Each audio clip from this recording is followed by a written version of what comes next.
me as I show you some wire working skills to create this toggle front, or you can do a Y version of this winter solstice necklace.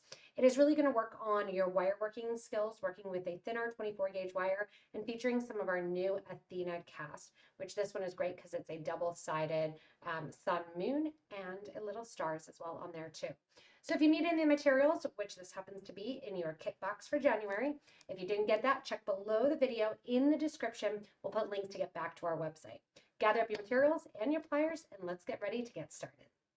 So to get started, we're gathering a bunch of different material. And the nice thing is when we're working with a silver wire, we can be really flexible with the design. So I have a design example here, and I'm going to show you a different design as we work too, because it's basically just the wire working skills. This one here creates a V design. We're going to be using one of the new Athenacast charms. And this charm pendant is awesome because it is double-sided. So you have the moon on one side, and then you have the sun on the opposite side of the pendant. We're going to be using some Tanzanite crystal cylinders, some fun vintage Czech glass, and these are an 8mm bead, and a couple seed beads to add some of that bronzy color while working with it all. For this project and to learn some of these wire working skills, you're going to want 3 pliers. So you want your wire cutter, your round nose plier, and your needle nose plier. The wire cutter has 2 sides, a flat side and a V side. Make sure that that flat side is always down towards your project, V side poking up. That's going to get you the nicest cut. Our round nose plier we're going to use to make our round loops in our chain link style. And then we have our needle nose plier anytime we're holding or bending the wire.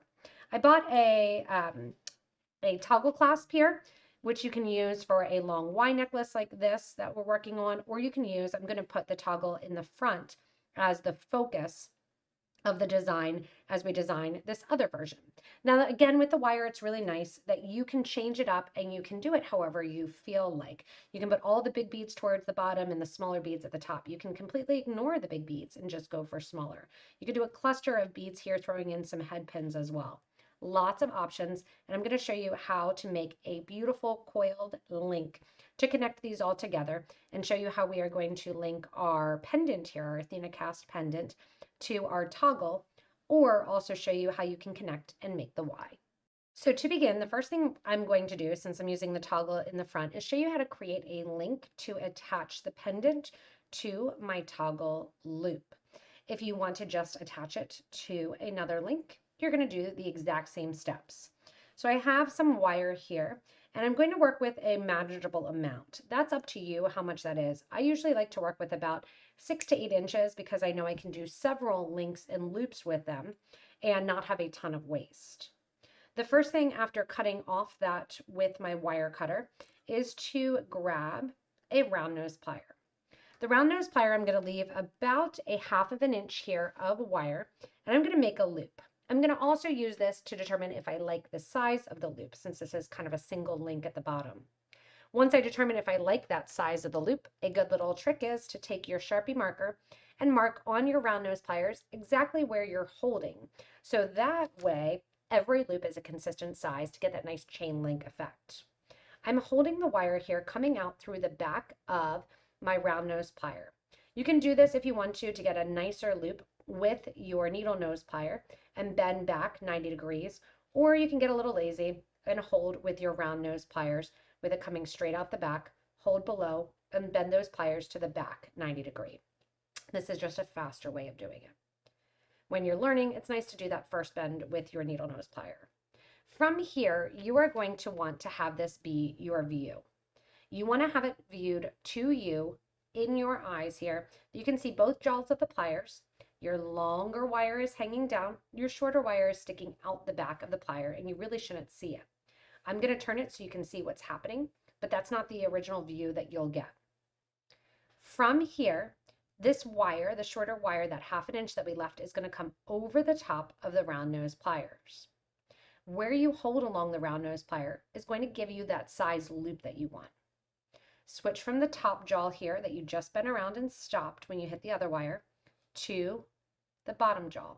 So see how I did that hand rotation? I never took it off the jaw of the plier.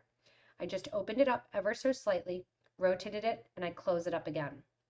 That shorter piece then goes back to 90 degrees. So it starts at 90 and it ends at 90 degrees. Now that little tail is sticking up there. I have something that I'm linking onto. So I want to make sure to take my pendant, put it on that shorter piece of my wire, pop it down into that loop there. Hold if you don't have anything already on it with your chain nose, your needle nose pliers. I'm going to hold with my round nose. Where I hold with my pliers is making sure that I'm holding the loop and not where the wire crosses over itself, because that's going to damage that loop. Go ahead and twist your wire around there. And you want 2 to 3 twists. Any extra little wire, you're going to take your cutter very close to and cut off any extra wire that's there. Notice how I kind of closed my finger over top of it. You can also use your hand to cover it. What that does is make sure that little tiny piece of wire doesn't fly up and poke you in the eye. Just a good habit. Now I have my charm hanging on the bottom of still that 6 inches of wire that I have left to work with. I'm going to pick up one of my seed beads, one of my 8mm bead, and another 11/0 seed bead, and drop them down next to my reversible charm. From here, we're going to create another link that sits directly above the bead. Go ahead in again with your round nose pliers. This time, instead of leaving a 1/2 inch to the top, you're only going to leave enough above the bead that you have room to make your coil like you did below the bead. So it's going to sit pretty close. I like to think about it as the width of your round nose pliers here is about the width of the space that you're leaving above the beads. Hold the beads, bend your plier to the back. Immediately then, that longer piece is coming straight out. So if I hold it up to me, I'm holding it up so my hands are parallel. I'm looking and that piece of wire is coming straight out of the back. So this is what I see when I'm looking. You can see it was foggy and blurry, but I'm holding it a little bit at an angle so you can see better. Again, the wire goes over the top of the round nose pliers. When it hits the bead or the wire prior to a bead being there, you switch from the top jaw to the bottom jaw of that round nose pliers. If you have pain in the wrist or it doesn't feel natural to you, you can always take it off the top jaw, opening and just wiggling a little bit, and put it onto the bottom jaw. It's a much more fluid and easy motion if you can just open and turn. From here, take that longer piece of wire now back to that 90 degrees. And if your 90 degrees doesn't happen correctly, you can still go back in, roll this down a little bit, roll that out, and get that 90-degree turn. Once you have that 90-degree turn there, if you're going to link it on to another bead that you haven't created the link yet, you can go ahead and coil. But I know that I want to link it on to my toggle, which is going to be front and forward facing. So one thing that I didn't think about when doing this was making sure that my loop was big enough to go through this thick toggle bar. So this is a good way for you to see kind of how to go in and work this here. I'm going to go back in with my round nose pliers, and I'm going to pull that wire back out a little bit. I'm going to go in, make my loop bigger so it can go around those pliers, and then, or around the toggle rather, and then slide that bar so it has a nice fluid movement onto that loop. From here again, hold that eye that you just made and coil the extra wire around and down to the bead. Once you have that, you're going to take your plier and do a nice little quick chop.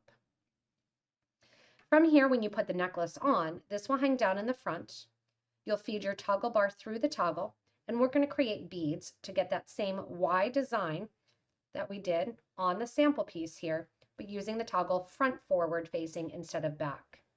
I'm going to go in now and create a series of links to create that nice little toggle front facing necklace. So here at the front, I've continued creating and doing that chain link method on the toggle side, and I will show you on that bar how we go in and we keep creating and keep creating and keep creating. Basically, if you don't have anything else to attach to, what you're doing is just creating an open loop on the opposite side. I can start on this side and keep going as well and then make them meet in the middle, and I'll show you that in case you forget to link something in when you need to. So if you have one there that is ready to link into, you're going to do the exact same thing, starting and creating your loop, which I know I just did fast. years of wire working. You can link that in to that one that's already there. You're going to hold here and coil. And I love that this Solstice necklace has kind of two styles that you can do. If you want to have more of that Y in the middle, you can have the toggle to the front or to the back. You go in, you cut down exactly what you need, put on whatever bead is next in your pattern. And I'm just going one from one. You could also do 2 of your cylinders. You can put more seed beads on each one of your cylinders, make it a little bit longer. Do your second loop here. And rather than connecting to anything, you're just going to go in, hold from the nose up if this was a head, and just coil around with that extra wire. So once I'm done with that, cut that off, take this wire, and you're just repetitive over and over. You're creating those links. You make your loop, go into your last one, loop it in, going from the shorter end, just kind of popping it in there, holding and coiling.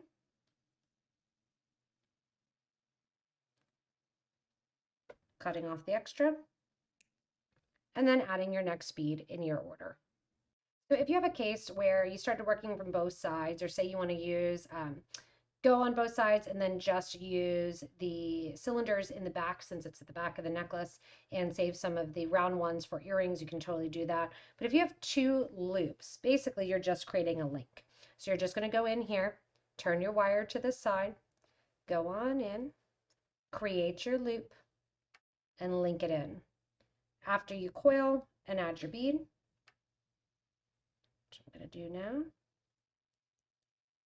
And don't worry, you will get good and fast at this.